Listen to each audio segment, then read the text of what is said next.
Expressão poético-dramática do livro. Bom, antes de passar a palavra para o Roberto Machado, eu vou fazer dar um rápido recadinho aqui para o pessoal que faz o curso com a Maria Oli, chamado Educação por Nietzsche e a Crítica da Modernidade.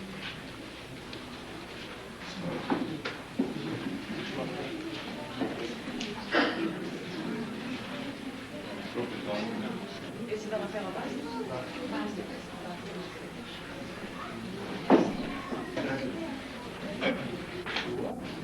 Tomando como exemplo um livro do Foucault, o primeiro, chamado A História da Loucura, qual é a posição filosófica do primeiro Foucault, o Foucault da década de 60, conhecido como Foucault, arqueólogo dos saberes. Pretendo, portanto, mostrar a posição do Foucault arqueólogo em relação à modernidade, ou melhor ainda, ao humanismo da modernidade, explicitando em que sentido Nietzsche é o principal filósofo que se encontra subjacente a essa tomada de posição filosófica.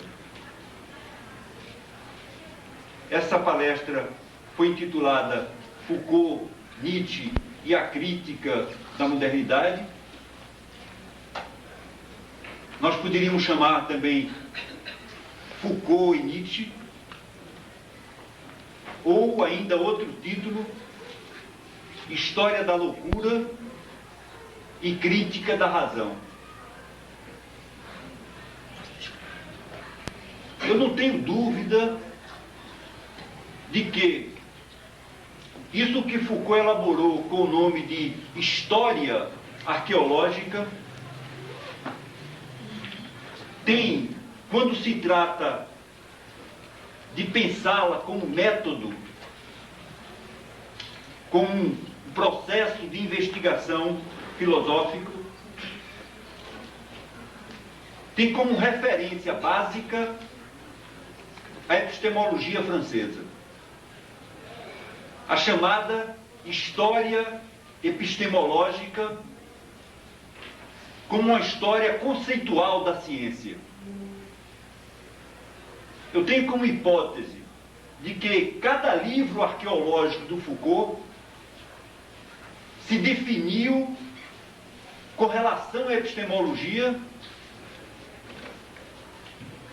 para dar conta de um tipo de ciência ou de saber diferente daqueles estudados pelos epistemólogos. Quer dizer, um deslocamento de ciências naturais ou de ciências da vida para o campo específico, para essa região tão diferente que foi chamada de ciências do homem ou ciências humanas. Quer dizer, cada livro do Foucault se redefiniu metodologicamente com relação ao que fazia Bachelard, Canguilhem, Coiré, Cavaillés, Althusser, que em geral foram mestres de Foucault. Isso quando se trata de definir o que fez Foucault do ponto de vista metodológico. Eu definiria, sobretudo, por esse deslocamento com relação ao que faziam, ao que fizeram ou fazem os epistemólogos. No entanto, quando se trata de compreender não propriamente o método, mas a temática, o conteúdo filosófico de seu pensamento, a meu ver, as questões que norteiam, que motivam as investigações de Foucault são expostas fundamentalmente na filosofia de Nietzsche. Portanto, acho que quando estamos interessados na temática de Foucault, é a filosofia de Nietzsche que deve ser privilegiada para explicitá-la melhor. Acredito mesmo que os sucessivos deslocamentos com relação à epistemologia a que me referi se devem, em grande parte, a seu interesse por Nietzsche e a sua problemática filosófica, que, como vocês talvez saibam, é bem diferente da problemática filosófica da epistemologia, sobretudo no que diz respeito à razão e à modernidade, que são os dois temas básicos dessa palestra. Toda a pesquisa arqueológica de Foucault pretende pensar o que é o moderno. Vocês vejam, eu estou reduzindo o estudo sobre Foucault nesse momento ao Foucault arqueólogo. O Foucault do momento da história da loucura, do nascimento da clínica, e as palavras e as coisas, e finalmente num livro de explicitação metodológica chamado Arqueologia do Saber. Estou deixando de lado o Foucault da década de 70 e o Foucault da década de 80 até sua morte em 84, que, a meu ver, são bastante diferentes do que esse Foucault que eu vou explicitar, que já conta com tanta diferença interna que eu preferi privilegiar um livro para dar uma ideia dessa temática filosófica na sua relação com a questão da razão e da modernidade, ou, para citar um autor, na sua relação com a filosofia de Nietzsche. Portanto, eu dizia, a pesquisa arqueológica de Foucault pretende pensar o que é o moderno, situando em relação ao clássico. Na história da loucura, a meu ver, isso levou a duas descobertas fundamentais. Ou, eu diria, a uma descoberta que seria a descoberta de uma descontinuidade, né? O Foucault, nesse momento, é um filósofo da descontinuidade, que levou a situar uma grande ruptura que eu situaria em dois níveis diferentes. O nível das teorias e o nível das práticas. O nível das teorias sobre a loucura e das práticas que dizem respeito ao louco. Nós vamos ver que loucura e louco se situam em níveis diferentes, e o Foucault procurou situar, não só situar esses níveis, mas inclusive correlacioná-los de uma maneira bastante precisa na história da loucura. Primeiro tipo de ruptura nesse nível das teorias. Eu acredito que, fazendo mais ou menos ao estilo dos epistemólogos, uma história dos saberes, no sentido de uma história que parte do presente, numa história que recua no tempo e vai procurando compatibilidades e incompatibilidades entre o que foi dito no presente e o que foi dito no passado. O presente, no caso, a modernidade. E no estudo que o Foucault fez da modernidade, ele privilegiou basicamente o século XIX. O passado, a época clássica, que para Foucault significa séculos XVII e século XVIII. em todos os livros arqueológicos do Foucault, o centro da pesquisa, considerado como época clássica entre o Renascimento e a modernidade, tem dois balizamentos filosóficos, tem dois marcos filosóficos. Descartes, início da época clássica. Kant, fim da época clássica, início da modernidade. Portanto, meados do século XVII até final do século XVIII. Portanto, a ruptura no nível da teoria que interessou Foucault foi entre modernidade e classicismo. Pois bem, que ruptura é essa? O que é que Foucault descobriu de tão original e de tão importante? A meu ver, é o fato de que somente em um momento recente da história ocidental, no momento que tem como marco filosófico a filosofia de Kant, ou como marco político a Revolução Francesa, pois bem, até esse momento ainda não existia a categoria de doença mental. Me parece que uma das grandes descobertas desse livro que, portanto, é um livro conceitual, que, nesse sentido, se refere sempre ao que faziam os epistemólogos, no sentido de criticar uma história meramente descritiva, meramente factual, mas procurava dar conta dos conceitos, sabendo que muito bem uma palavra é muito diferente de um conceito, procurando privilegiar, portanto, as definições.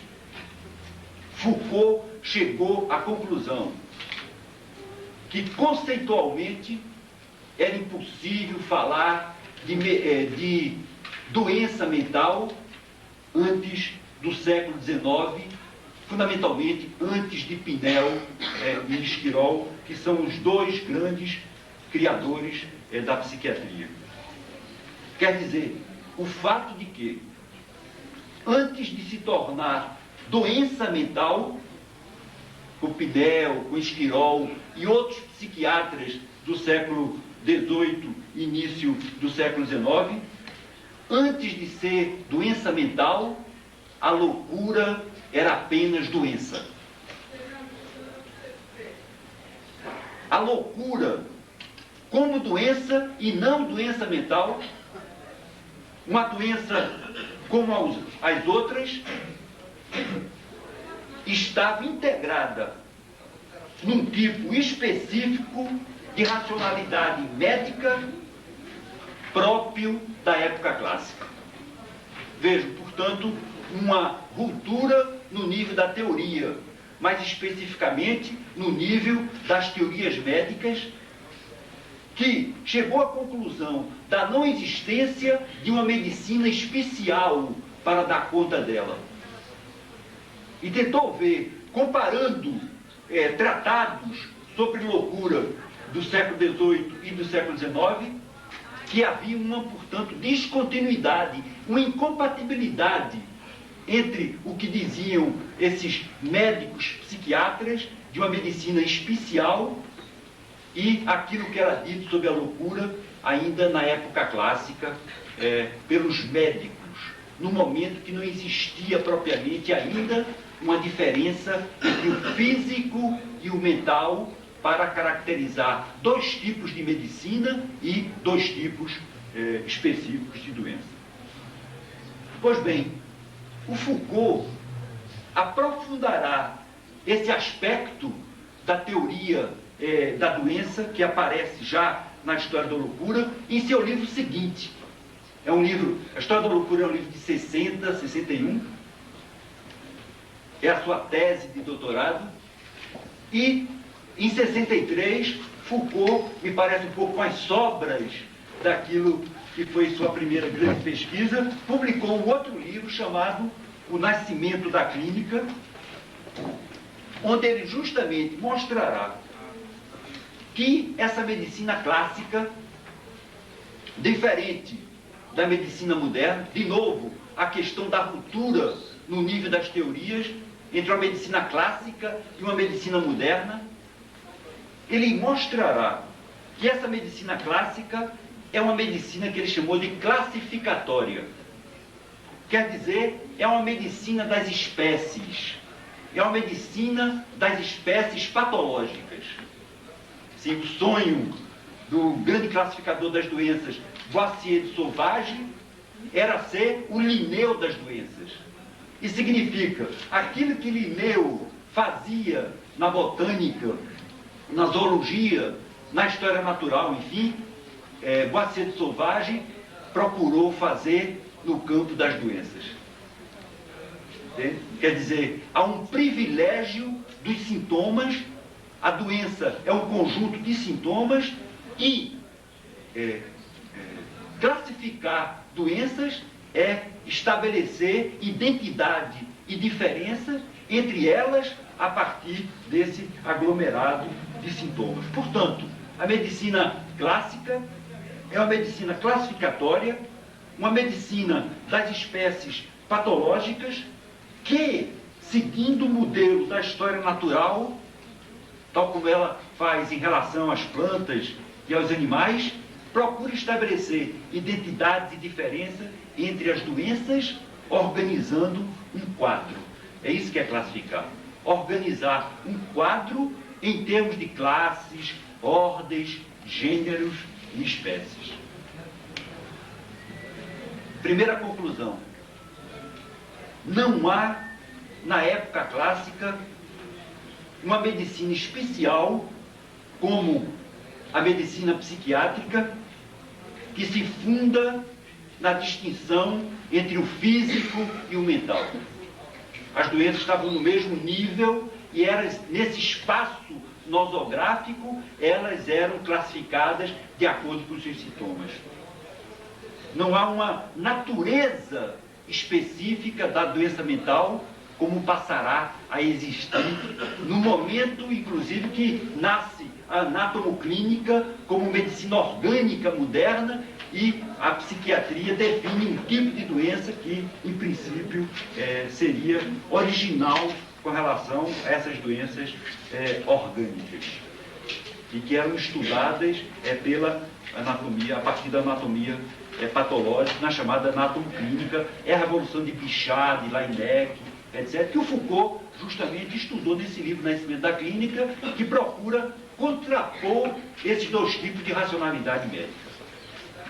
Portanto, apesar das dificuldades, apesar das resistências, apesar dos obstáculos que o conhecimento da loucura, na época clássica, encontra para se integrar na racionalidade médica da época, pode-se dizer que, de um modo geral, a loucura é uma doença como as outras, só que com sintomas diferentes das outras.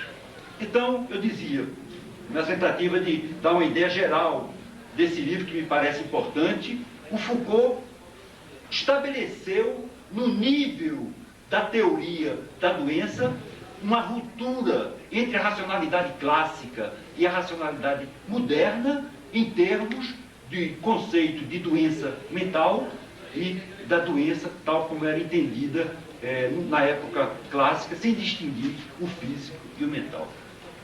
Segundo tipo de ruptura é que a história da loucura estabelece uma ruptura ainda mais importante e cheia de consequências do que essa que eu acabo de assinalar. É a seguinte, é que antes da Revolução Francesa, antes de Pinel e Esquirol, não havia propriamente hospital psiquiátrico. Não havia propriamente uma instituição terapêutica para os loucos considerados como doentes mentais. Portanto, no nível não havia doentes mentais, por outro lado, não existia hospício, não existia hospital psiquiátrico. Aquilo que foi chamado Hospital Geral e que foi criado na França por Luís XIV em 1656 é um marco político importante de um tipo de lidar, não propriamente com a loucura, e sim com o louco. Veja como eu estou estabelecendo dois níveis para esses termos. Portanto, um marco importante daquilo que, usando a terminologia da época, o Foucault se apropriou e chamou de grande enclausuramento clássico. Portanto, uma ruptura entre o hospital psiquiátrico moderno e o grande enclausuramento clássico em meados do século XVII. Curiosamente, a época de Descartes é a época da grande exclusão, da loucura da sociedade. Esse grande enclausuramento, estudado exaustivamente por Foucault nesse livro, não é propriamente uma instituição médica. Segundo Foucault, se trata de uma entidade assistencial. Uma entidade assistencial original que o Foucault como que situa entre a polícia e a justiça.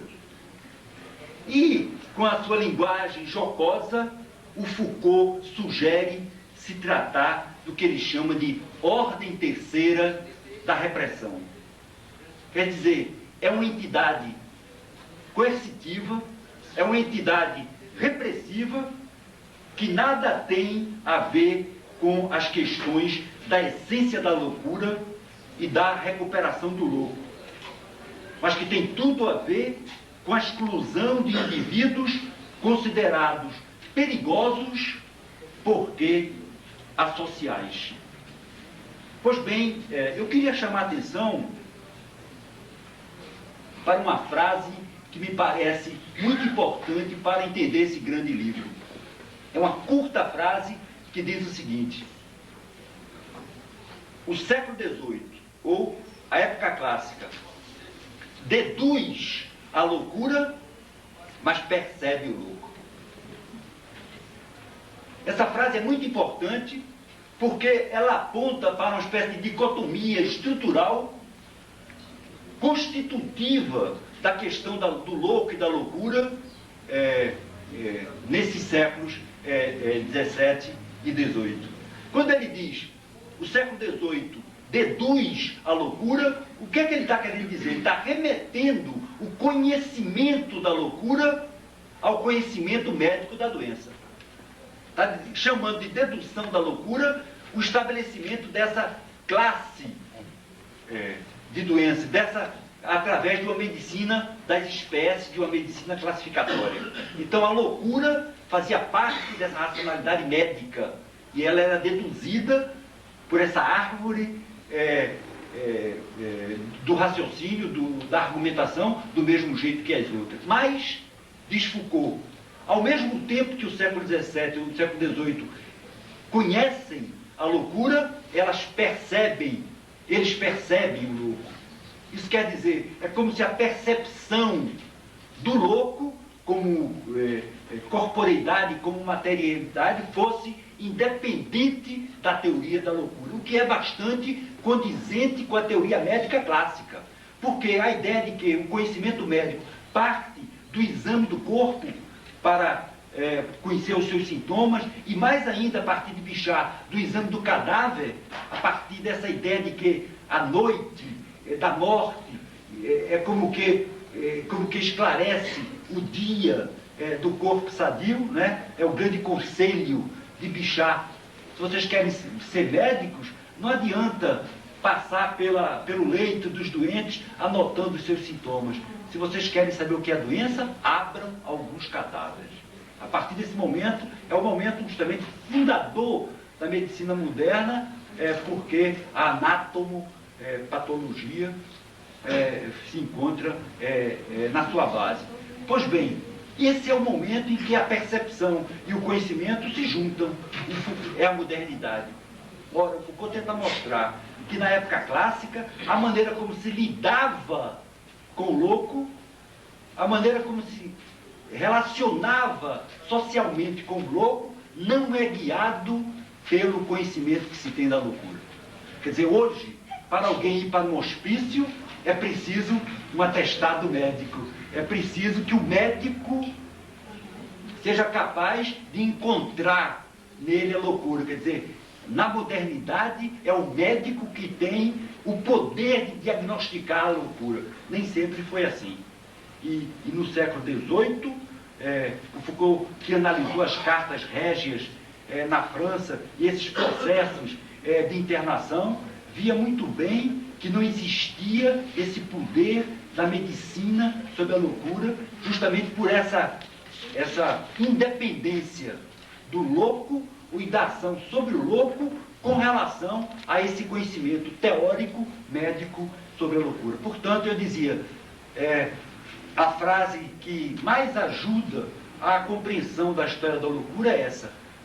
A época clássica deduz a loucura, mas percebe o louco de uma maneira independente como ela conhece a loucura.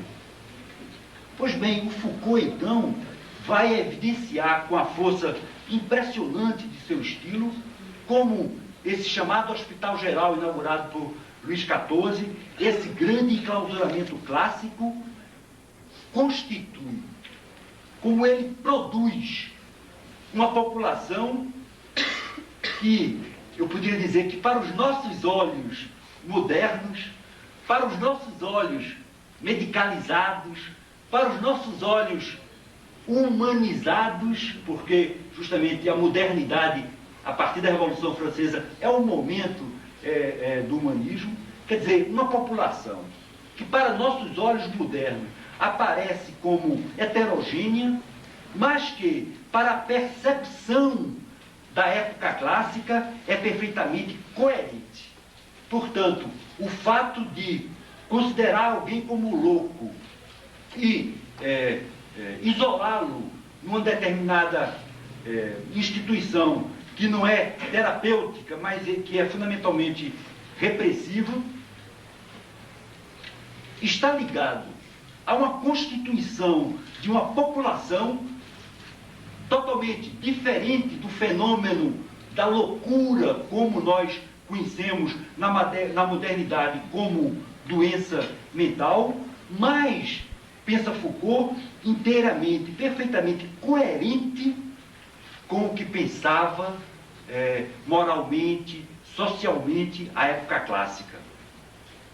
É o que ele chamou uma percepção que agrupa tudo aquilo que aparece como outro, que aparece como outro da razão, que aparece como diferente, que aparece como estrangeiro aos olhos, tanto da razão quanto da moral, ou de uma razão moral e social. E por isso mesmo seria, nesse momento, classificado como desrazão, ou, se vocês preferirem, como desatino. Então Foucault diz, o hóspede desse hospital geral, desse grande enclausuramento, é mais do que o louco. Em todo caso, não é o louco individualizado, percebido na sua especificidade. É o louco como um elemento de uma população mais englobante, formado de desrazoados, formado por desatinados. Que população é essa? O Foucault mostra que é uma população, que é um fenômeno que engloba, primeiro, fenômenos que dizem respeito à sexualidade. Melhor ainda, a transgressão da sexualidade. Por exemplo, foram internados nesse grande internamento, nesse grande enclausuramento, doentes venéreos. E alto lá, doentes venéreos que tinham pego a doença fora da família, quer dizer, com a prostituição. Então, o próprio doente venéreo se transformava em caso de polícia e era caracterizado, nesses casos, como um desrazoado. Ou então, a prostituta, ou então o sodomita. Para quem já leu Foucault, sabe que homossexual é uma criação recente. É uma criação do século XIX.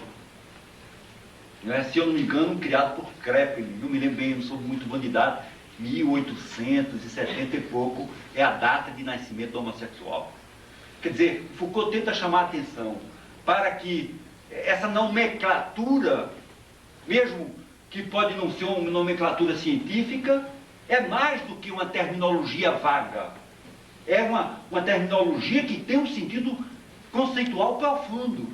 E que mesmo que não faça parte de nenhuma ciência, ou que não faça parte de nenhuma ciência rigorosa, de nenhuma ciência real, pode ser estudada conceitualmente, porque talvez não diga alguma coisa cientificamente, mas diz alguma coisa. E o que é que diz? Então Foucault chamou atenção para isso. A homossexualidade, embora a gente hoje use isso corriqueiramente, a sexualidade é uma terminologia nascida pela medicina, nascida na medicina, nascida na psiquiatria. E é alguma coisa que não diz só respeito ao ato, é alguma coisa que diz respeito a um comportamento.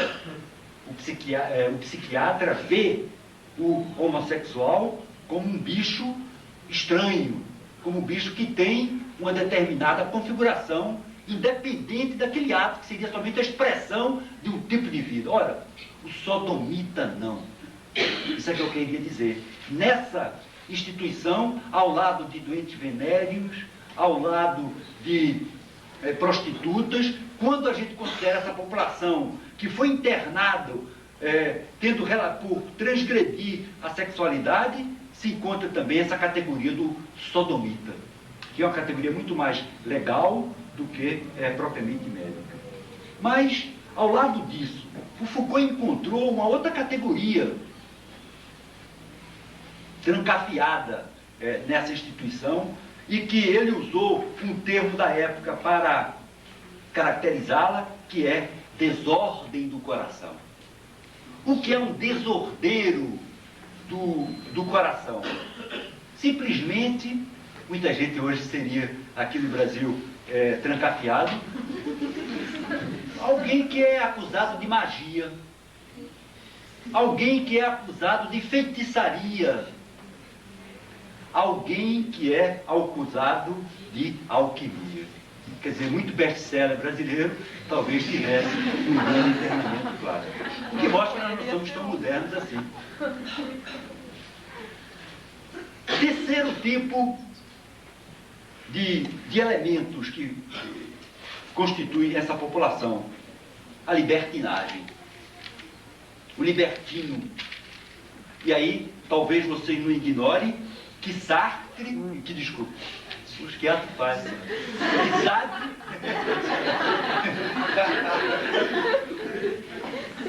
ainda bem que Freud não explica, que Sade foi um dos elementos mais célebres dessa população.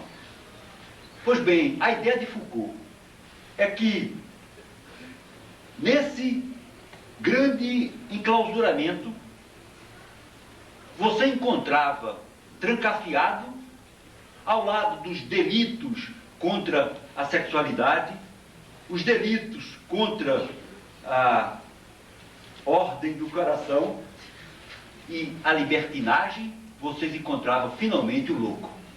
Era essa a população, para nossos olhos, heterogênea, mas que, para a época, não deveria ser assim tão heterogênea, no sentido que, a partir dos mesmos critérios, essa população foi constituída. O louco, portanto, digo para concluir esse segundo ponto, o louco na época clássica, e não, portanto, a loucura, é parte integrante de um perigo que a razão clássica não como uma razão pura, como uma razão científica, como uma razão médica, mas sim como uma razão moral, como uma razão social, classifica e ao mesmo tempo desclassifica como desrazão, como ausência de razão, como negatividade da razão, e assim exclui da sociedade. Quer dizer que o racionalismo clássico é puro, é dizer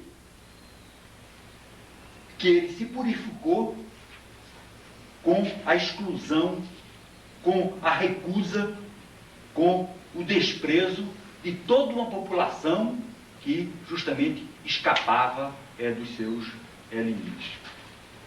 Há, portanto, como procurei evidenciar, ruptura, estou concluindo os 2 primeiros pontos, para passar adiante.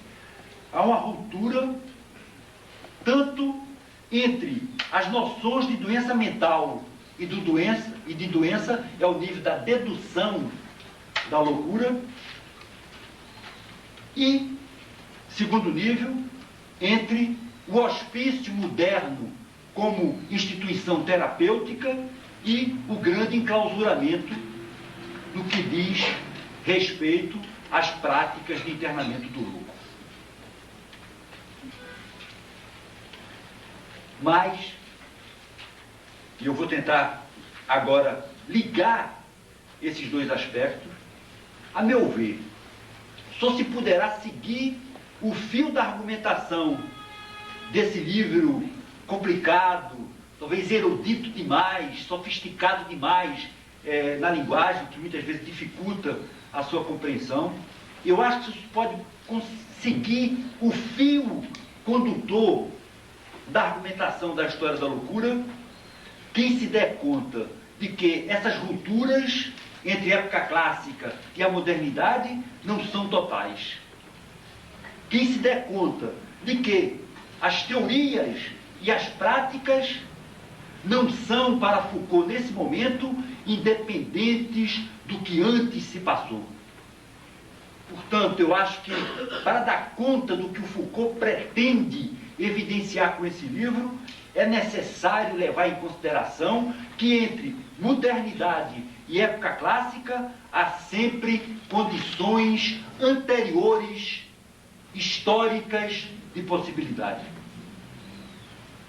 Tomando o exemplo da loucura, esse primeiro grande livro de Foucault é uma crítica da razão, é uma análise dos limites da razão, uma análise das fronteiras que, em épocas diferentes, a razão estabelece e desloca, excluindo o que ameaça a sua ordem.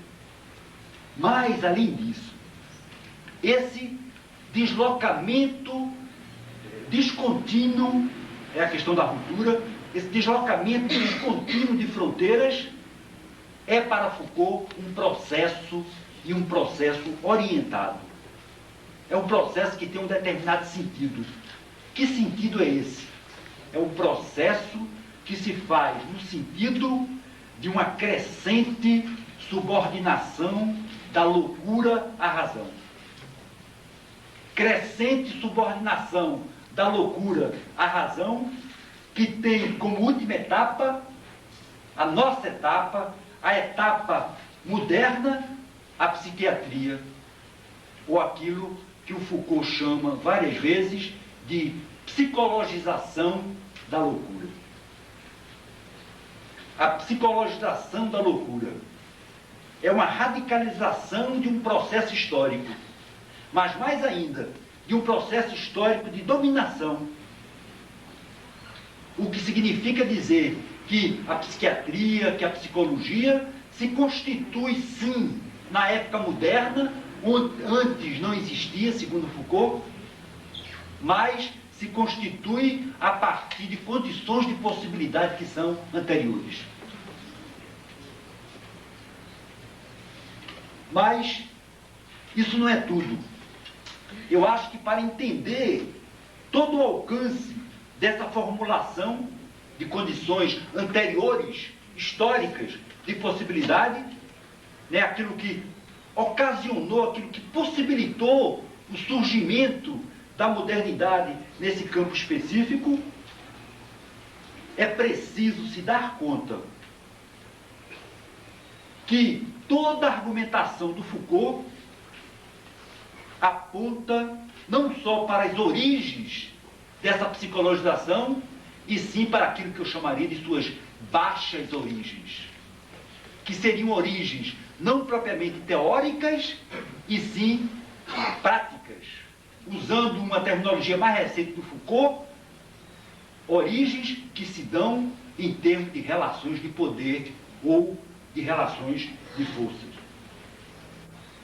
Eu diria, numa terminologia da época da história da loucura, essas origens dessa psicologização moderna são as condições históricas de possibilidade mais institucionais do que teóricas. O que é que eu estou querendo dizer com isso? É que a psicologização da loucura é fundamentalmente o resultado de um processo de humanização moderna dos regimes punitivos. Humanização que, na época da Revolução Francesa, instaurou, sim, novas técnicas de controle social. Quer dizer, o Foucault diria, a libertação dos loucos realizada por Pinel é um simples eufemismo. Quer dizer, quando eu falo de baixas origens, ou de origens mais institucionais do que teóricas, eu estou querendo assinalar o fato de que foi menos o exame médico que especificou a loucura, que examinou o louco, que individualizou o louco, constituindo como doente mental, do que a organização, o funcionamento e a transformação de instituições de reclusão. Quer dizer, esse nível da prática ou das instituições, para Foucault, enquanto análise da constituição desses saberes da modernidade, é mais importante do que propriamente o nível das teorias ou dos conhecimentos. Em suma, concluindo esse ponto, a loucura só foi objeto de conhecimento científico na modernidade porque foi, primeiro, objeto de excomunhão moral, excomunhão social. Daí, e é uma das frases lapidares e terríveis de Foucault, daí Foucault ser tão incisivo ao dizer o seguinte: é como que uma provocação, como que um desafio que ele coloca para os profissionais da área pensarem as suas origens ou as suas baixas origens. É o papel do historiador, filósofo dos saberes. A frase é essa, que eu digo com minhas palavras, mas o sentido é esse: a psicologia jamais poderá enunciar a verdade da loucura. Por quê? Porque é a loucura que detém a verdade da psicologia. Quer dizer, a psicologia é o resultado de um processo. É o resultado de um processo onde a loucura foi constituída a partir de relações fundamentalmente de força. Seriam as baixas origens dos saberes psicológicos sobre a loucura. Foucault nega, assim, que a medicalização, que a psicologização da loucura seja o resultado de um progresso. Vocês vejam que ele faz o contrário do que fazem os epistemólogos. O Bachelard chegava a dizer: a ciência é o único lugar onde nós podemos provar a existência de um progresso. Não é? Para o epistemólogo, a ciência é o itinerário do entendimento ou da razão para a verdade. Não é? O Bachelard dizia, nunca se viu uma decadência científica numa ciência. A ciência sempre progride, o que significa dizer, o máximo, o ápice da racionalidade de uma ciência é a última linguagem falada por essa ciência. E é por isso que os epistemólogos partem da atualidade, quer dizer, dos conceitos mais bem elaborados numa determinada ciência, voltam atrás, quer dizer, recuam no tempo e procuram descrever, elucidar a história racional daquela ciência, que é a história de uma descoberta progressiva e sempre mais aperfeiçoada da racionalidade. É isso que fazem os epistemólogos. Pois bem, o Foucault, embora profundamente marcado pelo método dos seus professores, e aí eu faria um parênteses, porque no fundo, numa palestra, os parênteses são as coisas mais interessantes, e já que estamos na universidade, tem muito aluno e muita gente está fazendo tese, há uma coisa que me extasia nesse livro do Foucault, porque justamente ele é uma tese. E é uma tese de uma liberdade absurdamente grande. Né? É muito difícil ser livre quando se trata de pensar. Existem as instruções acadêmicas que todos vocês conhecem, o diretor de tese que interfere, o saber que é vinculado numa determinada sociedade. A gente sabe que a gente sempre pode falar determinadas coisas. Eu me lembro que uma vez eu fui dar um curso no México, e no México todo mundo é da situação, mas todo mundo é marxista, todo mundo vocês sabem que é um partido revolucionário e institucional, que é meio uma contradição nos termos.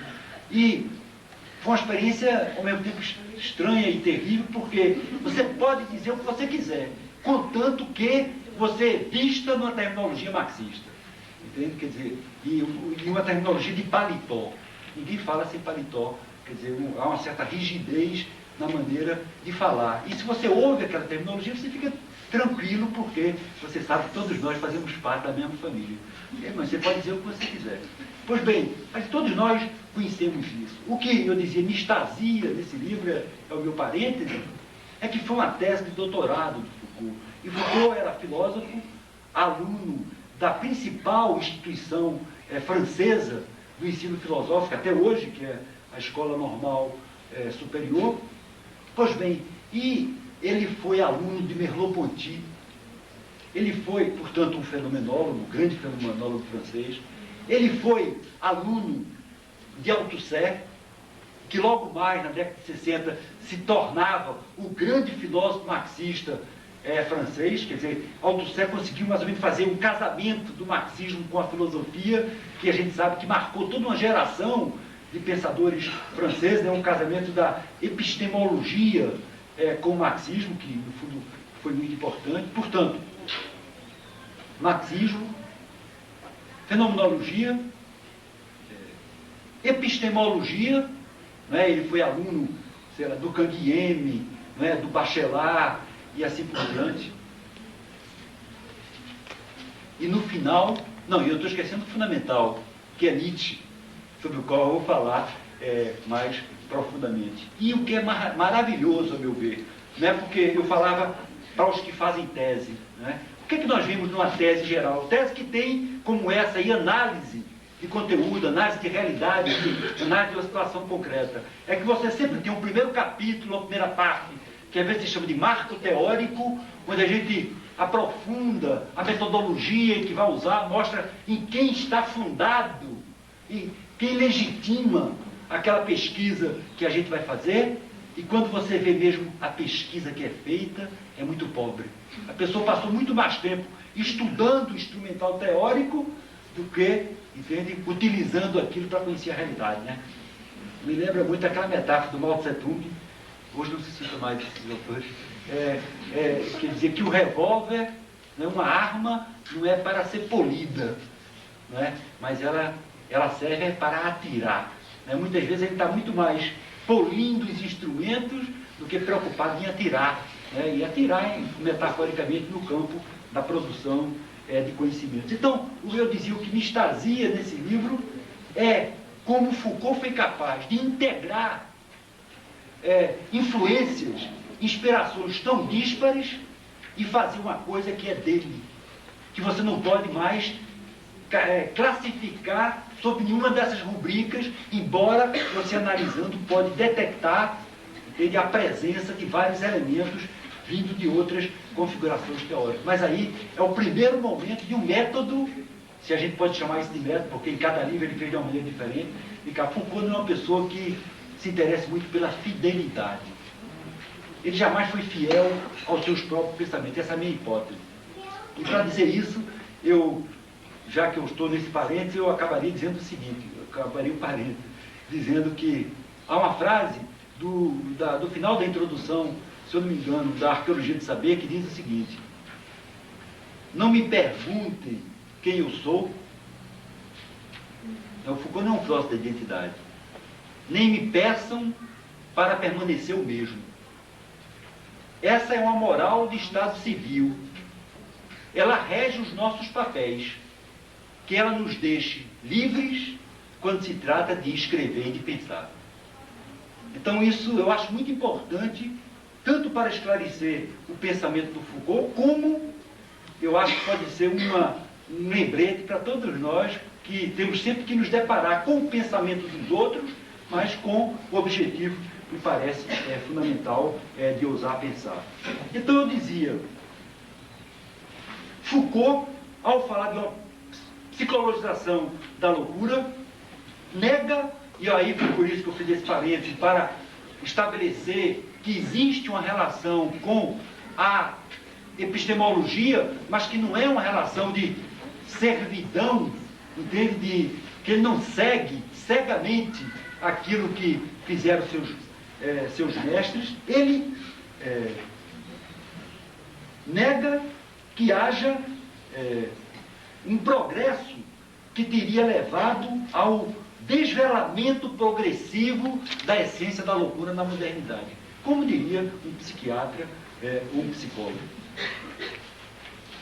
Canguilhem, que foi o seu orientador de tese, chegou a dizer, na defesa da tese, que um dos pontos altos do livro era o questionamento das origens do estatuto científico da psicologia.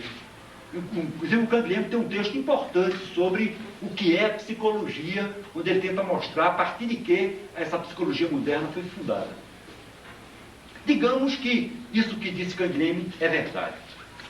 Mas, digamos isso para imediatamente perguntar, é isso que está me interessando, como é possível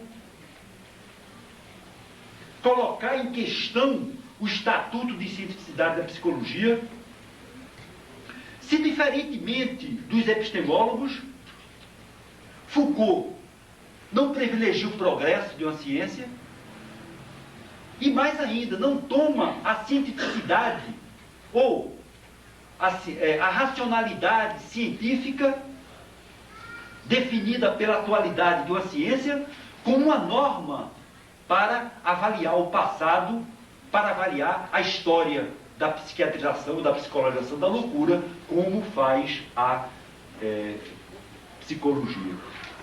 Como faz a epistemologia. E, com efeito, Foucault enuncia explicitamente, no prefácio da primeira edição do livro, que a gente não encontra, por exemplo, na segunda edição, que foi essa que serviu de base para a tradução brasileira, ele chegou a dizer, e aí vocês vejam como ele se distancia do que fazem os epistemólogos, que sua escolha não foi partir do que ele chamou, e eu acho que o termo é maravilhoso, na sua ambivalência, na sua ambiguidade. Ele diz, ao fazer a história da loucura, eu não quis partir de verdades terminais, que são justamente as últimas verdades, mas ao mesmo tempo aquelas que estão a ponto de morrer. Ele quis, isso sim, se desvencilhar de qualquer verdade psiquiátrica. Quis usar uma linguagem que ele chamou de neutra, que eu interpretaria como sendo uma linguagem livre da terminologia científica.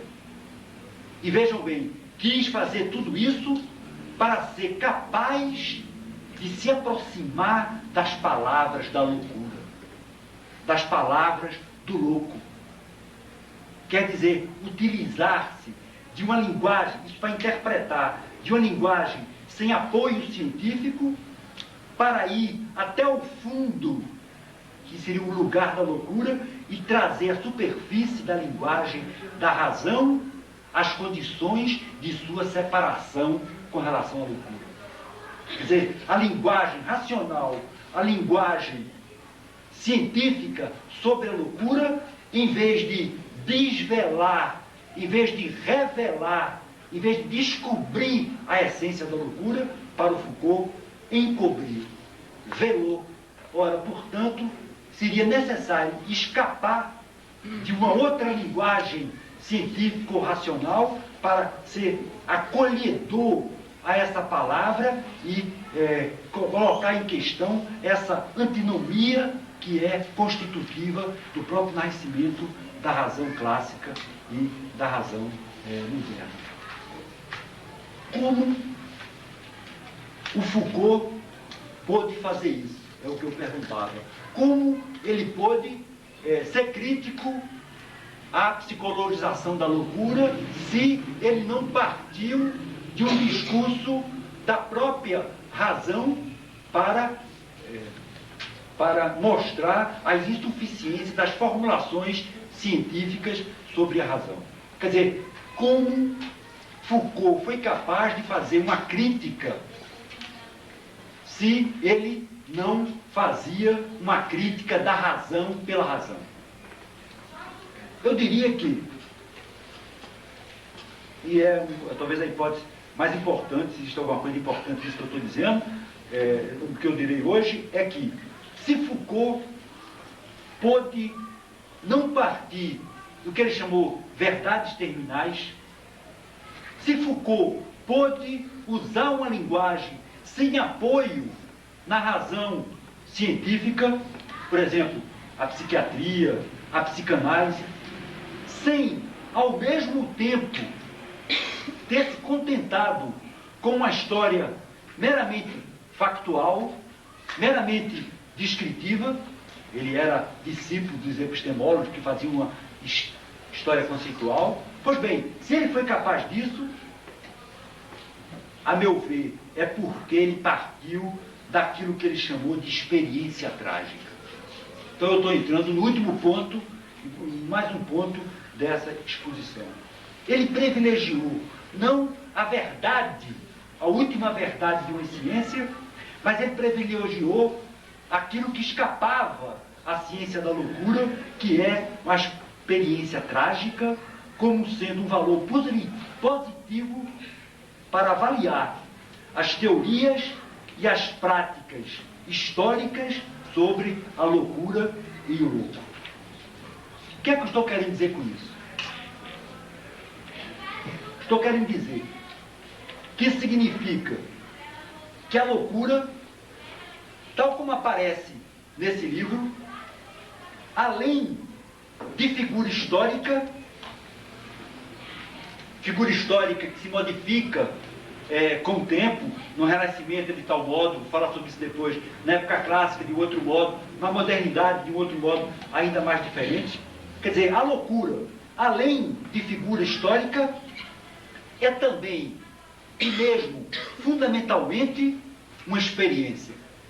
Mais ainda, uma experiência trágica, no sentido de uma experiência originária, de uma realidade essencial, poderia dizer mesmo, de uma verdade ontológica.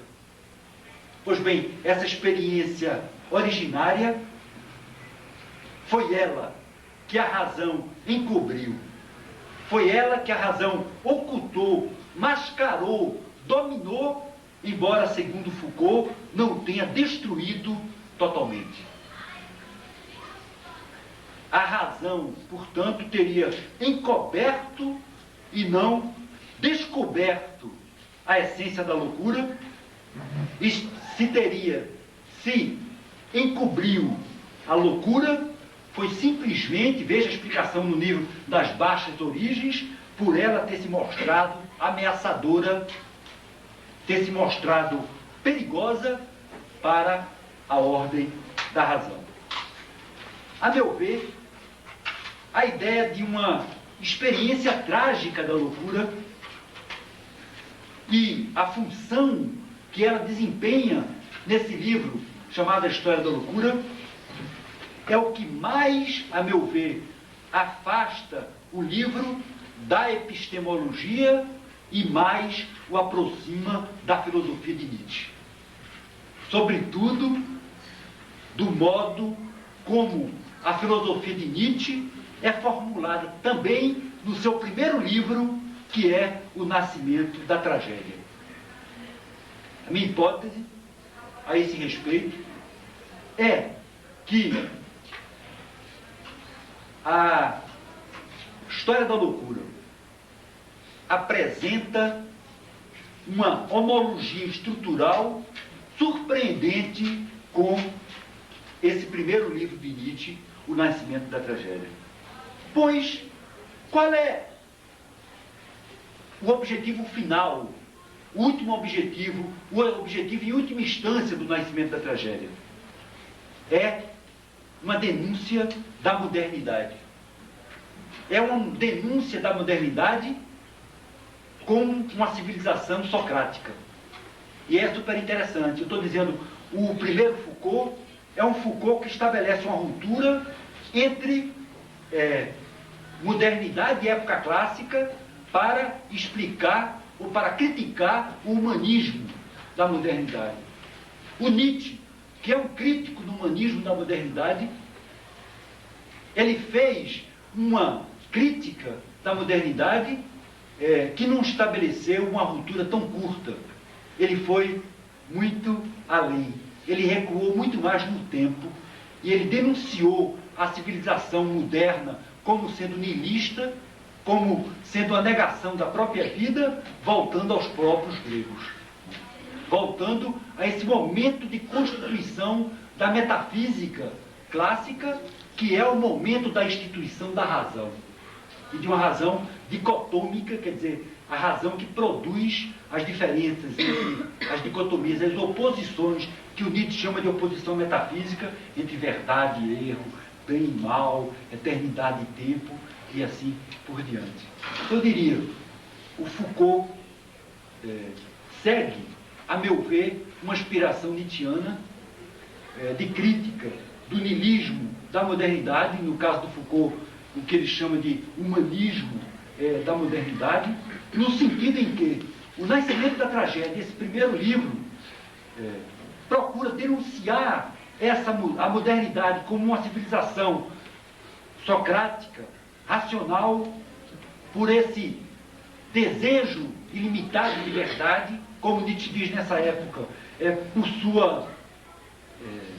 por seu espírito científico ilimitado, e ao mesmo tempo em que Nietzsche critica a modernidade por ser nihilista, ele sauda o renascimento de uma experiência trágica do mundo, renascimento dessa experiência trágica que ele vê em algumas das realizações filosóficas e artísticas da própria modernidade.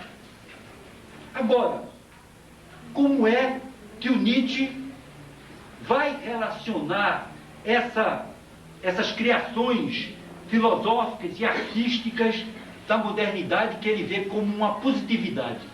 É porque ele vai procurar traçar uma continuidade com esse mundo grego, que é o mundo da experiência trágica existente na tragédia grega. Quer dizer, o nascimento da tragédia tem como que 3 partes. Ele estuda o nascimento da tragédia com Ésquilo e Sófocles, 5 primeiros itens, para quem quiser ler o livro. Desculpe, 10 primeiros itens. Nos 5 seguintes, estuda a morte da tragédia a partir de Sócrates e aquilo que ele chama do socratismo estético. E, finalmente, nos 10 últimos itens, estuda o renascimento da tragédia, que ele procura situar em algumas filosofias e em algumas obras de arte da modernidade. Pois bem, a base da experiência trágica está nessa tragédia grega, que durante determinado momento, no máximo 100 anos, possibilitou, e essa é a grande elogio da arte que Nietzsche faz nesse livro tão bonito, possibilitou a tragédia que possibilitou pela arte a experiência do lado terrível, do lado tenebroso, do lado cruel da vida, aquilo que ele acha que é isso que a razão não pode suportar e por isso estabelece dicotomia de valores para alijar como erro, como mal, aquilo que é difícil tragar na nossa existência. Para Nietzsche, a vida, o mundo, a existência tem uma ferida, que essa ferida é impossível de ser sanada, de ser curada, como quer o otimismo da razão. E veja como isso se exacerbou, está se exacerbando na modernidade, e que para a crítica da razão do Nietzsche tem origem com a metafísica socrático-platônica. Pois bem, me parece que o conceito mais importante do nascimento da tragédia é esse conceito de experiência trágica que permite, pela arte, que o homem vivencie esse lado terrível, tenebroso, cruel da vida, sem ser destruído por ele. Quer dizer, a arte trágica, a arte dionisíaca é uma forma de intensificar a própria alegria de viver. Mas essa experiência trágica, que vigorou esse momento que o Nietzsche considera como sendo o ápice da humanidade, ela foi reprimida, ela foi sufocada, ela foi invalidada pelo socratismo, pelo platonismo, que justamente, segundo ele, subordina a criação artística à compreensão teórica.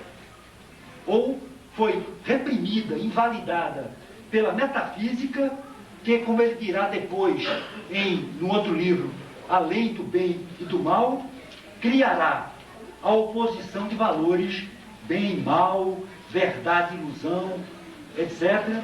Oposição metafísica que está na origem da razão e que ele procurou desmistificar sem se situar no próprio nível da razão. Veja como é parecido o que fez Nietzsche com o que fará o jovem Foucault na sua tese de doutorado. Eu diria isso de uma outra maneira. Do mesmo modo que para Nietzsche a história do mundo ocidental é a recusa, é o esquecimento da tragédia, ou dessa experiência trágica da vida, que é a única maneira de dar intensidade e alegria à própria vida. A história da loucura, tal como Foucault interpretou, é a história do vínculo da racionalidade moderna, tal como aparece nas ciências do homem, em um longo processo de dominação, que, ao tornar a loucura objeto de ciência, a despossuiu dos seus antigos poderes. São esses poderes de uma verdade originária, de uma experiência trágica. Eu acho, inclusive, que um belo livro difícil chamado O Discurso Filosófico da Modernidade, o Habermas tem inteira razão quando ele diz a respeito da história da loucura. O arqueólogo é o modelo do historiador da ciência que que opera sobre a história da razão e que aprendeu com Nietzsche que a razão apenas se constitui, ou melhor, que a razão apenas constitui a sua estrutura pela via de exclusão dos elementos heterogêneos e da concentração monádica sobre si mesmo. No caso concreto que eu estou analisando, mas é só um caso concreto de outros que o Foucault na época pretendia analisar, entre, por exemplo, ele pensava no caso da sexualidade, já nesse primeiro livro, coisa que só na década de 80, interessante, né? Quase 20 anos, ou pelo menos 20 anos depois, é que ele foi, ou 15 anos depois, é que ele foi tematizar. E a História da Loucura é um livro escrito, e a palavra é linda, é uma citação do Foucault, nesse prefácio que não foi retomado na edição. Ele diz: é sob o sol da grande pesquisa nietzschiana que está exposto esse livro. Eu diria, se a História da Loucura é um livro escrito sob esse sol da grande pesquisa nietzschiana, é antes de tudo porque nele a história da relação entre loucura e razão, lembra-se que é um dos títulos que eu dei hoje, não é isso? História da Loucura, Crítica da Razão. É que essa história da relação entre a razão e a loucura, que considerou, segundo o Foucault, a loucura como uma negatividade, essa história é realizada a partir daquilo que ele também chamou, inspirado em Nietzsche, das estruturas atemporais do trágico. E se a hipótese de uma experiência trágica, se ela é decisiva no livro, é porque, a meu ver, apenas essa experiência permite dizer a verdade da psiquiatria. Vocês estão lembrados? A psiquiatria, a psicologia nunca dirá a verdade da loucura, porque a loucura, como experiência trágica que foi reprimida, que detém a verdade da psiquiatria. Quer dizer, se essa hipótese de uma experiência trágica da loucura é decisiva no livro, é porque é ela que permite dizer a verdade da psiquiatria, a verdade da psicologização da loucura, em outros termos, que permite situar a racionalidade sobre a loucura num processo histórico que é um processo de controle, e de controle que tem um sentido de um controle cada vez mais eficaz efetuado pela razão, controle esse que evidencia como uma cultura rejeita, eu diria, para empregar uma palavra de Bataille, a sua parte maldita. Para concluir, eu vou estabelecer de uma maneira sintética esses três momentos dessa história de um controle que levou a esse humanismo da modernidade. No Renascimento, apesar, e o primeiro capítulo desse livro é belíssimo, né? Quem quer ler só um pouquinho para ter uma ideia, eu diria, leia o primeiro capítulo, que se chama justamente Stutifera Navis, é a nave dos loucos. Né? É o nome de um poema de Brandt, é o nome de um belo quadro de Bosch, entende? Então, o Foucault vai trabalhar muito a partir da iconografia, a partir da literatura, o que era a experiência renascentista da loucura. E, entre outras coisas, ele descobre uma hospitalidade para a loucura. Não é? Não havia enclausuramento, não havia reclusão da loucura. Não é? Os loucos normalmente eram colocados em barcos, em navios, que navegavam nos rios da Europa, que se reuniam em determinados lugares, que faziam seus festivais de loucura. Havia mesmo eleição para saber quem era o louco mais louco. Havia mesmo uma literatura da loucura que era lido, que era consumido na época. Pois bem, Foucault, realmente esse capítulo é de uma beleza extraordinária. Porque o que é maravilhoso no Foucault é que a escritura dele, eu li poucos filósofos, talvez nenhum, que escrevesse tão bem quanto ele, talvez sem dúvida antes. Que, por um lado, ele borda a linguagem, não é? É um estilo que a gente poderia chamar de flamboyant, ou talvez, e hoje os críticos literários valorizam muito isso, um estilo barroco, mas que, por outro lado, tem um sentido conceitual preciso. Uma vez o Foucault disse, pois é, as pessoas, diz eu e outros como Deleuze, quisemos tirar a filosofia dos muros da universidade. Queríamos expandir uma discussão filosófica integrada na sociedade. Aí escolhemos um estilo, uma linguagem filosófica. Ele diz, e hoje muita gente pensa que basta utilizar uma linguagem como essa para dizer alguma coisa. Quer dizer, muita gente esquece que não basta ter uma linguagem bonita, elegante, estilo Lampião, Art Nouveau, para dizer alguma coisa. Né? E eu gosto de usar uma metáfora, porque eu tive a sorte de trabalhar junto com Foucault. Eu diria, para usar uma figura do século XVII, que eu gosto, pensando em Bossuet, o célebre orador, que foi um dos pilares da prosa clássica francesa. Quer dizer, eu diria que o Foucault foi um grande orador fúnebre. Né? Tem a pompa, aquela elegância no dizer. Mas não é só isso. E quem ficar só nesse nível pode se expor a não entender nada dele. Eu diria, assim, usando outra metáfora meio terrível, que além de orador fúnebre, ele é também rato de biblioteca. Quer dizer, ele roeu muito livro. E que eu acho que a grandiosidade, justamente... Puxa, eu estou fazendo muito elogio, né? Mas eu devo tanto a ele que não custa nada.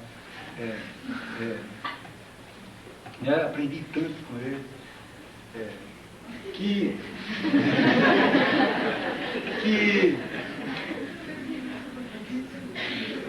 era alguém que era capaz de ler 20 livros por dia dentro de uma biblioteca. Ele uma vez chegou a dizer, eu não leio mais, eu procuro.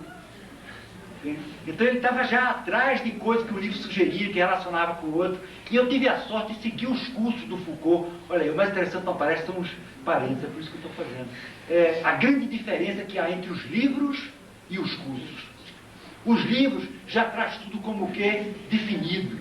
Então você vai ler o livro como Vigiar e Punir, e você encontra a grande hipótese, a disciplina, a normalização, e pensa que aquilo veio num sonho ou num banho, e não vê que aquilo foi fruto de grande trabalho, onde mesmo a própria palavra disciplina, Foucault encontrou nos psiquiatras do século XVII, né? Ou então, por exemplo, o célebre termo que ele popularizou, o panóptico, quando falou de panoptismo, um termo que ninguém mais usava, e que é o nome de um livro de Bentham, um famoso jurisconsulto inglês, né, do século XVIII.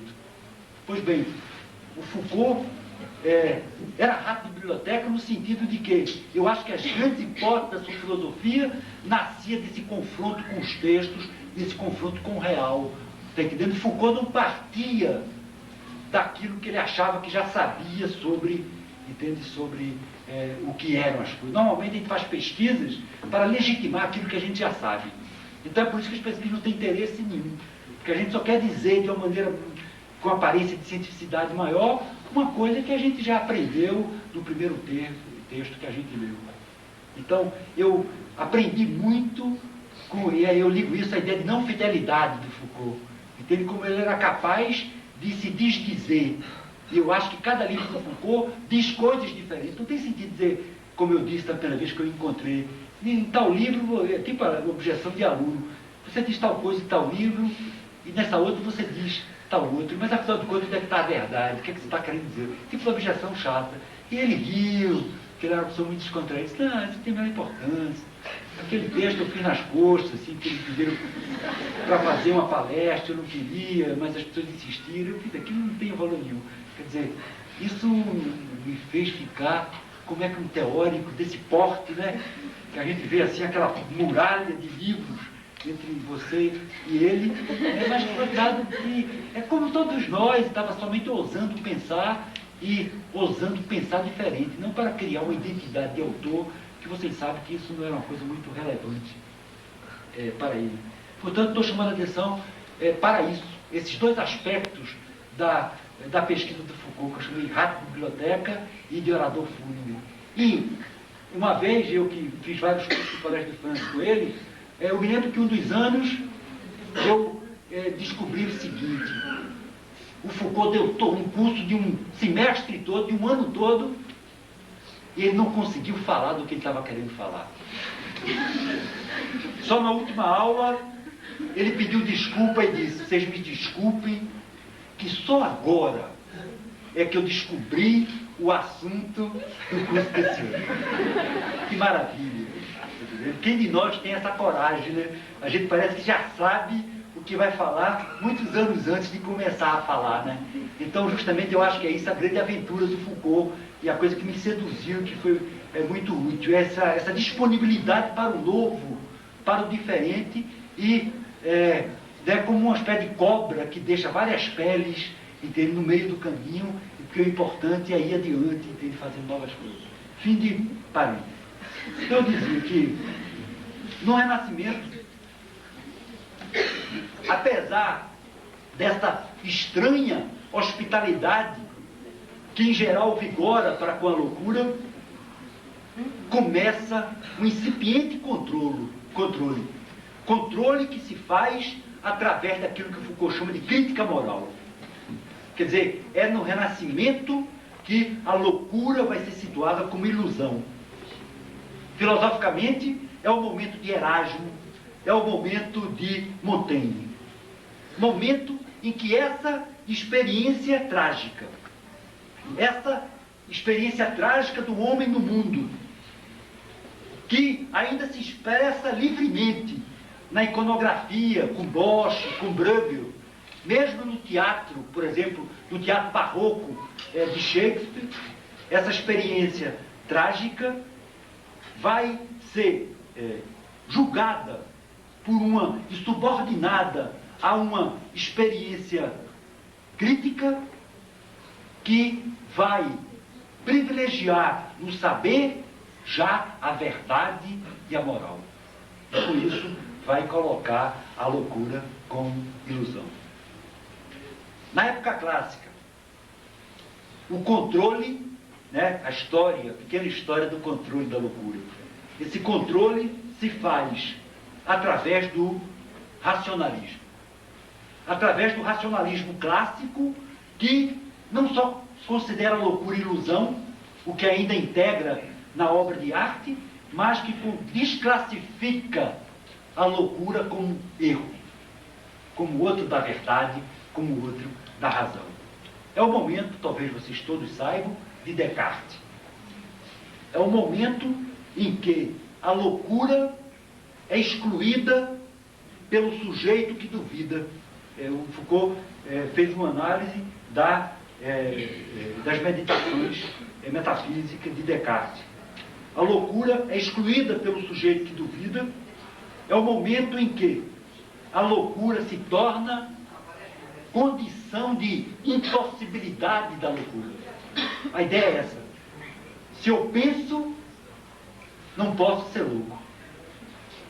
E se eu sou louco, não posso pensar. Vejam o que diz Foucault para comentar as meditações de Descartes. Se o homem pode sempre ser louco, né, cada um de nós, na época clássica, poderíamos enlouquecer. Se o homem pode sempre ser louco, o pensamento, veja bem, a loucura é o outro do pensamento. Significa dizer, a loucura é delírio do pensamento. Na modernidade, a loucura não diz fundamentalmente respeito mais ao pensamento, de respeito à vontade, de respeito aos instintos. de respeito ao desejo. Então, a loucura a partir de Pinel e de Esquirol não será mais fundamentalmente delírio. Tanto que Pinel ou Esquirol descobrirá um conceito que aterrorizou os juristas da época. É a ideia de monomania. O que é um monomaníaco? Um maníaco todo mundo sabe, né? É o delirante. O que é um monomaníaco? É alguém que é normal em todos os aspectos da vida, menos um. Ele tem uma esquisitice. Só que essa esquisitice varia. Pode ser religiosa, é uma monomaníaco religiosa. Não tem muito, né, muito problema. Você pode até chutar santas na televisão, faz parte de sintoma, como outros disseram. Mas existe um tipo de monomania que é perigoso, que é a monomania homicida. É que você é totalmente normal em todo sentido da vida, só que você tem um probleminha. É que de vez em quando gosta de matar um. E os médicos ficaram apavorados, os juristas ficaram apavorados também. Porque se é assim, todo mundo vai ser inocentado, né? Foi necessário Esquirol escrever artigos e mostrar, não, mas a situação não vai ser melhor não. Porque ele não vai para a cadeia, mas existe até hoje, para o manicômio judiciário. Então, mas o que é interessante é isso, quer dizer, uma patologização da justiça. Como essa normalização médica penetrou todos os campos da sociedade. Quer dizer, como se nós estivéssemos cada vez mais expostos ao perito, no caso, ao perito médico.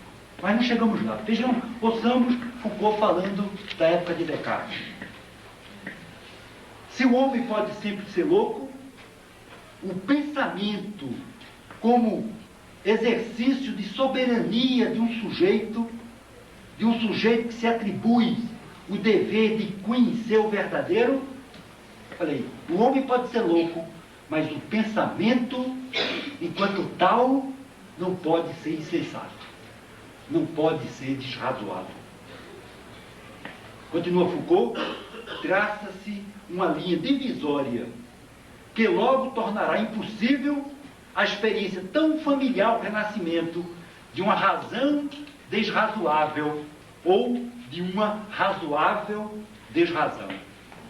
E o Foucault conclui que entre Montaigne e Descartes algo se passou, algo que diz respeito ao nascimento de uma ratio, ao nascimento da razão clássica que vigora ainda na modernidade.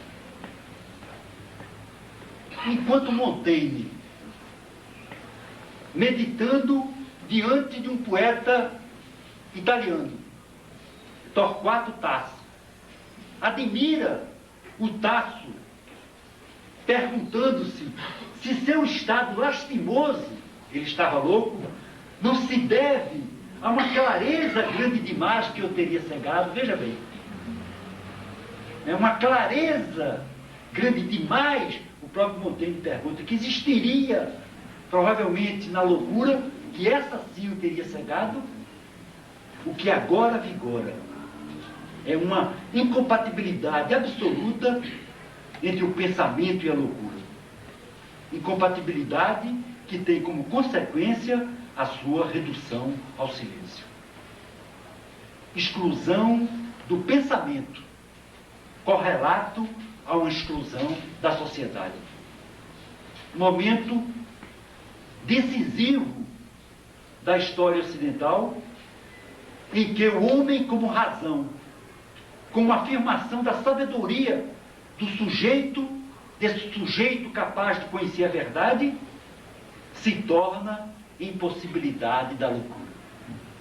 Finalmente, terceiro momento dessa pequena história do controle da loucura, na modernidade. Na modernidade, o processo histórico de controle que o Foucault pretende evidenciar atinge o máximo, atinge o ápice de sua eficácia através do nascimento das ciências do homem. Ciências que, aceitando a loucura como alienação, a patologizaram pela primeira vez na história. A patologizaram criando, olha o início da minha palestra, criando a categoria de doença mental e transformando o louco em doente mental que deveria habitar, viver numa instituição terapêutica. Eu que trabalhei uma história da loucura no Brasil, né, que escrevi esse livro, que tem um título muito bonito, né, chamado Da Nação da Norma, em todas as ambiguidades e ambivalências que ele sugere, fui levado a ler, garanto que vocês, nenhum de vocês deve ter lido, porque ninguém lê mais isso, ler o livro Doença Mental de Esquirol. Pois bem, o Esquirol ali ensina como construir um hospício. E ele diz justamente, um hospício é uma instituição importante demais para ser entregue aos construtores. Ele tem que ser construído pelo médico. Por quê? Porque é uma instituição médica. E é a própria, enquanto construção, que o hospício cura. Imagina. Tá entendendo? No hospício, o que cura a loucura seria, segundo o grande psiquiatra do início do século XIX, o próprio hospício. Quer dizer, é uma grande teoria médica do enclausuramento. É o momento que eu estou sempre tomando parâmetros filosóficos, é o momento de Hegel. Hegel, que no parágrafo 408 da sua enciclopédia,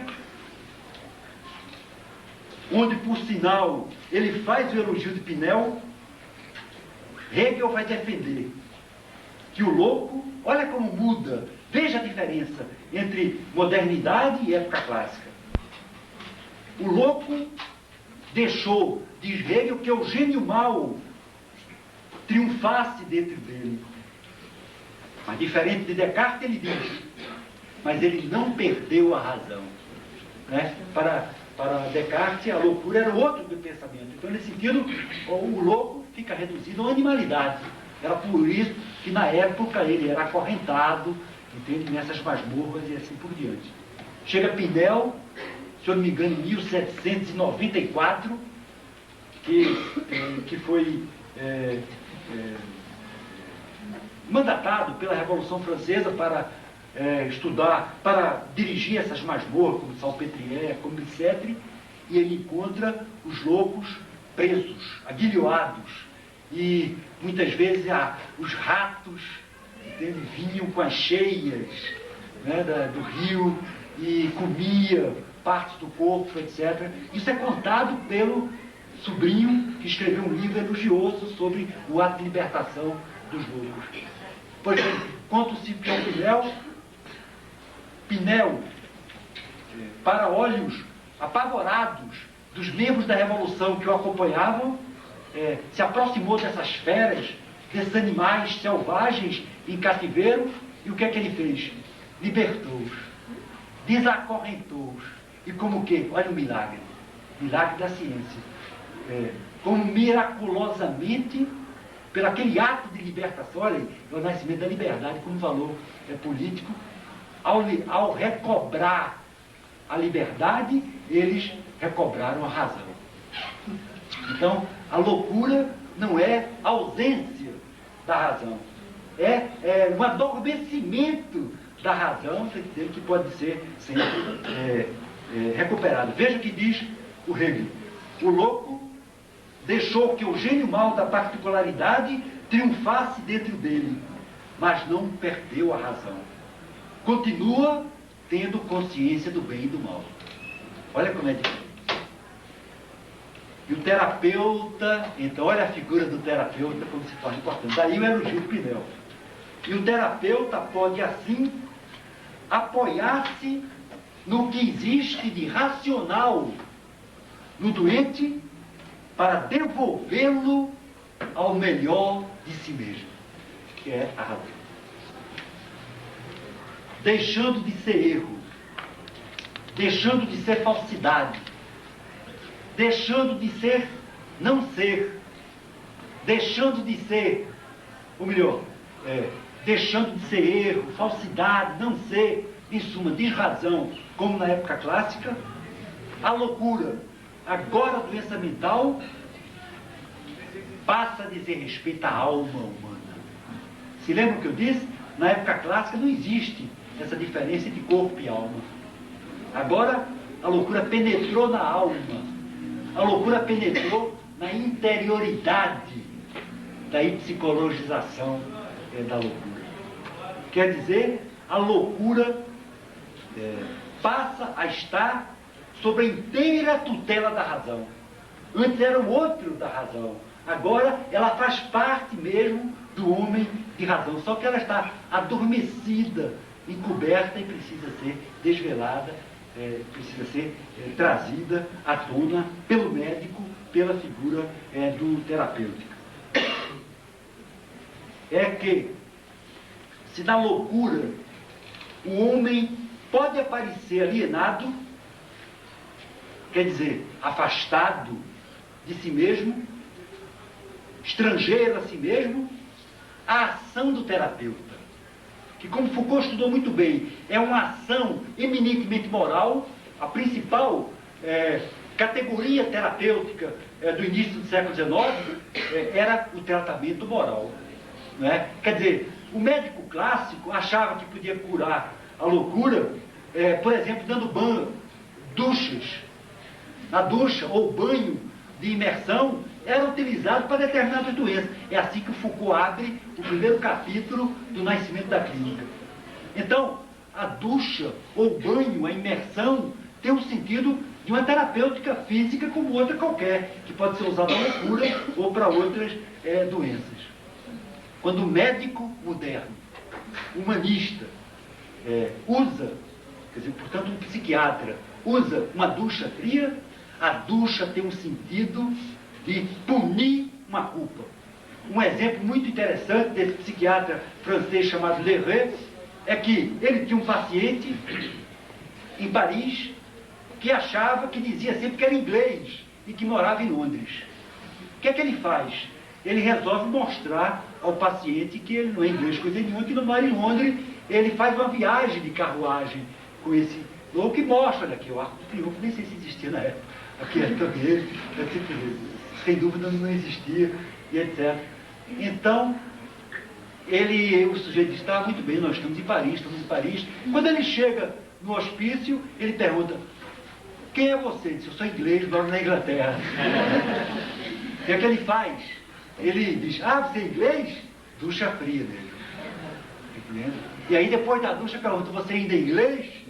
E até o momento que ele não aguenta mais. Ou então existe um outro tratamento importante também, que usa métodos físicos para atingir o moral, é o célebre purgante, o laxativo. Né? O sujeito reage à força do médico, não é isso? Então o médico diz lá para o carcereiro, para o enfermeiro, e diz, dá um purgante para ele. No outro dia o sujeito está todo borrado lá, todo sujo. O médico diz, como? Mas é você que quer me afrontar e basta eu me aproximar, você já está assim por diante. Quer dizer, isso parece brincadeira, mas são considerados como tratamentos morais e são escritos por teóricos, grandes teóricos da psiquiatria do século XIX, que demonstram que, embora o doente mental, considerado como alienado, esteja afastado de si mesmo, essa ação terapêutica eminentemente moral pode desaliená-lo, pode libertá-lo, pode trazê-lo de volta à sua essência, à sua natureza, à sua verdade, pode torná-lo novamente apto para exercer a razão.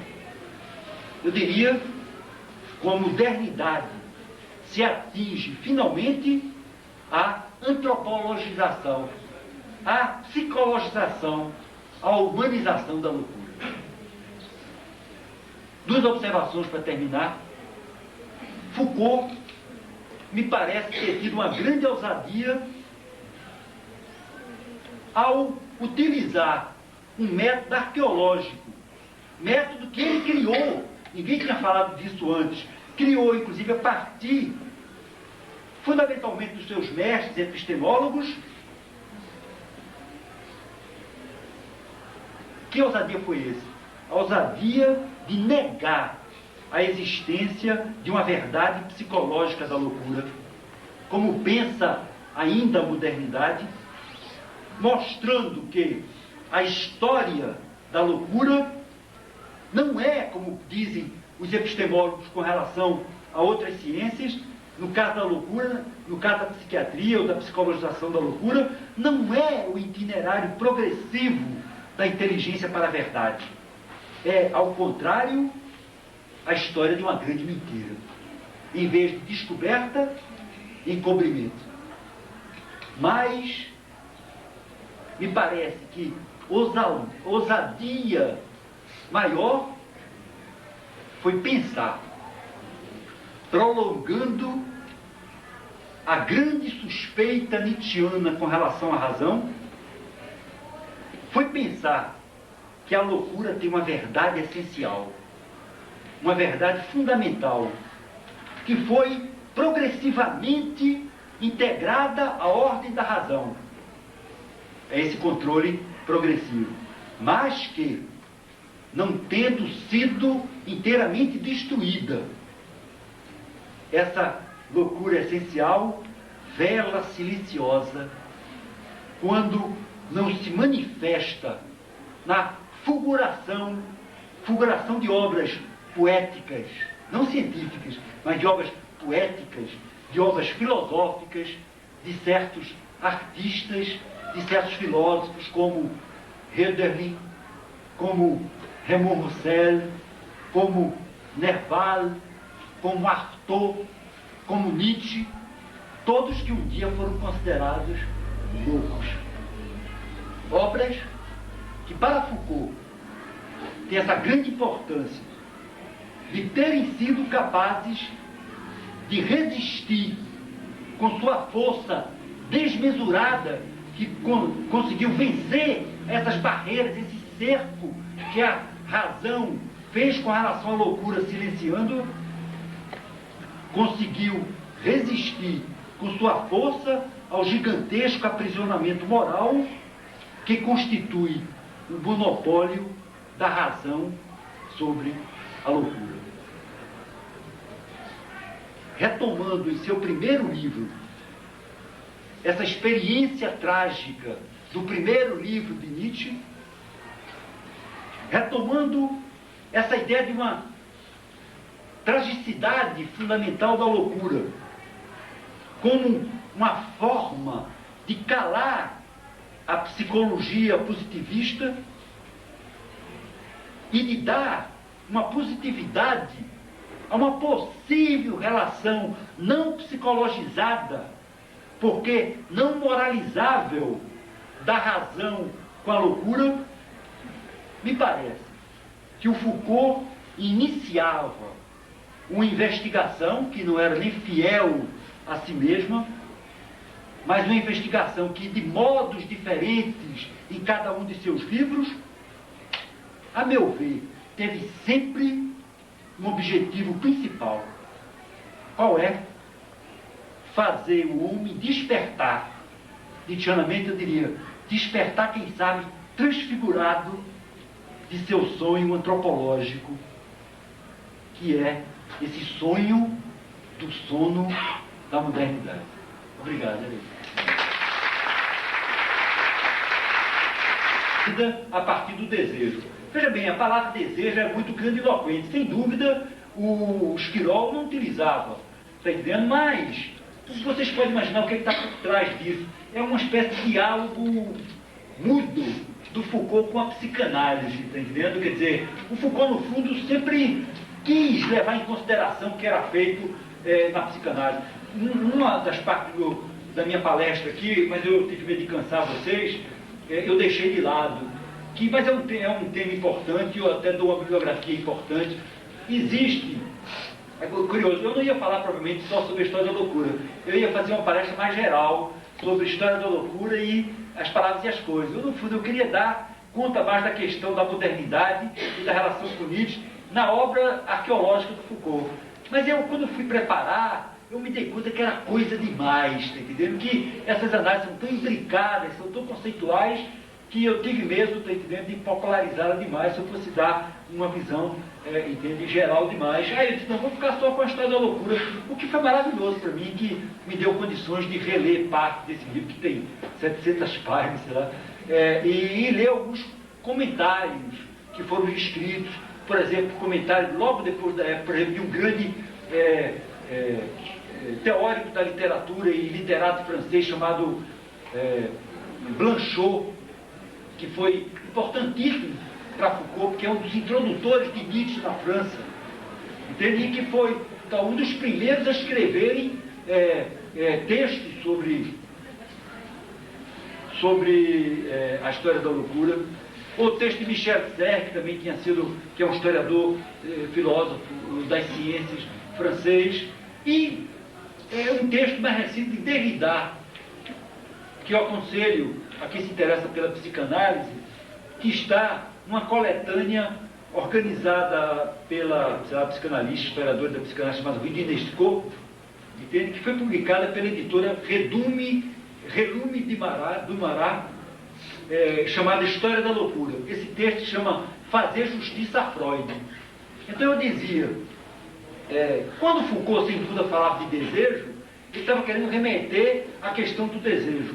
Então era como que, se ele quisesse mostrar que o Freud, ou a psicanálise, tem que ser pensado no contexto histórico, que é o contexto da modernidade. Ora, esse contexto da modernidade é uma passagem de nível, como você disse muito bem, de um nível que define a loucura a partir da razão, como o outro da razão, como a exterioridade absoluta da razão, quer dizer, essa incompatibilidade entre loucura e pensamento, e essa forma moderna de definir a loucura, que diz que a pessoa pode ser louco e não ter o seu pensamento atingido. Está entendendo? Então, não há sinonímia entre loucura e delírio. Existe uma mania, que é uma loucura delirante, mas a partir de Pinel, fundamentalmente a partir de Esquirol, você pode não ter nenhum delírio e você ser considerado louco. O grande exemplo é a pesquisa que o Foucault fez de um caso de monomania homicida, que é um dos primeiros casos de 1835, se eu não me engano, do pobre rapaz, né, esse que matou Pierre Rivière, que matou sua mãe e seus irmãos, e aí foi preso, que ele não foi considerado louco, quer dizer, ainda se tinha uma concepção delirante de loucura. E o que é interessante nesse caso é que os psiquiatras franceses, a elite do pensamento francês de Paris, sem analisar o caso, escreveram uma perícia sem analisar, para mostrar que ele era louco, porque ele não era, que quem não tinha visto ele como louco estava usando ainda uma concepção defasada de loucura. Está entendendo? Quer dizer, por que ele não seria louco? Porque depois de cometer o crime, ele escreveu um memoir, uma memória, não é isso? E explicando por que matou a mãe, os irmãos, etc. Portanto, não é propriamente loucura. Você viu muito bem, um deslocamento de nível, uma mutação de nível do pensamento para algo que seria mais fundamental, que é o instinto, a vontade. A gente pode tirar daí que ele passou do disciplinamento da razão para o disciplinamento do desejo. Quer dizer, da razão clássica para a modernidade. E a ruptura passou do disciplinamento da razão para o disciplinamento do desejo. Exatamente. Quer dizer, veja bem, olha, é curioso, você veja como Foucault muda, né, como ele aprende. Eu em nenhum momento falei de disciplina aqui. Esse conceito é incompatível com a História da Loucura. O Foucault está muito marcado pelas ideias de Bataille na época. Entende? Foucault aprendeu muito com 3 pensadores franceses que mais ou menos fizeram filosofia fora da filosofia. Bataille, Clausewitz e Blanchot. Entendeu? Então, Foucault nesse livro, eu estou interessado porque atualmente eu estou voltando ao Foucault, quer dizer, há 15 anos eu não estudava Foucault, muito tempo. Estou voltando agora porque as pessoas me chamam assim, antigamente eu não aceitava, mas aí deixei de ser tão empedernido, porque deixar de conhecer, ou de rever uma cidade tão bonita como Florianópolis, que eu não quero falar do Foucault, é uma bobagem. E aí quando eu comecei a estudar, fui de novo pego por aquilo, por aquele riso, infernal do Foucault, por aquele estilo diabólico dele, e aí estou voltando, e meu caminho, porque eu, justamente como ela falou, estou escrevendo sobre o Zaratustra, né? E é uma questão parecida com a do Foucault. O Nietzsche é um filósofo, é um crítico da racionalidade. Só que o grande problema, como é que você pode fazer uma crítica da racionalidade fora da própria razão? E o Nietzsche colocou essa questão 15 anos depois do nascimento da clínica, já estou cansado, estou cumprindo tudo, do nascimento da tragédia. Ele disse, esse livro é péssimo. Aí falou muito mal do livro dele e disse, mas não criticou o fundamental. E disse, ele é muito mal escrito, etc. E o que é que ele faz? Ele faz uma crítica da razão, será que eu disse a vocês, sociedade moderna, sociedade socrática, de um desejo limitado de razão e de verdade. Ele faz uma crítica da razão em nome da experiência trágica. Mas como é que ele faz essa crítica? Numa linguagem ainda racional. Então ele dizia, não haverá uma contradição, não haverá um círculo, não haverá uma petição de princípio. Como é que eu posso fazer uma crítica da racionalidade em nome do trágico se eu estou usando uma linguagem racional? Então Nietzsche, em 1885, portanto 15 anos depois, ele diz, eu deveria ter cantado. Pois bem, minha hipótese é que o Zaratustra de Nietzsche é o canto que ele não cantou com o primeiro livro. Quer dizer, o Zaratustra é o livro trágico por excelência de Nietzsche, porque é o livro que tenta construir um pensamento filosófico de uma maneira não racional, até mesmo na sua linguagem. É isso, é toda a tentativa da filosofia do Nietzsche. No Zaratustra, através de uma linguagem que não é sistemática, que não é conceitual, mas é uma linguagem poético-dramática. Então, eu estou tentando escrever ou acabar um livro que eu chamaria, assim falou Zaratustra, tragédia nietzschiana. É o momento que o Nietzsche, que não era nada humilde, diz, eu sou o primeiro trágico. Nem os gregos eram tão trágicos assim. Eles ainda eram moralistas demais. Está entendendo? Então eu acho que essa questão da racionalidade está presente em termos desse tipo de discurso.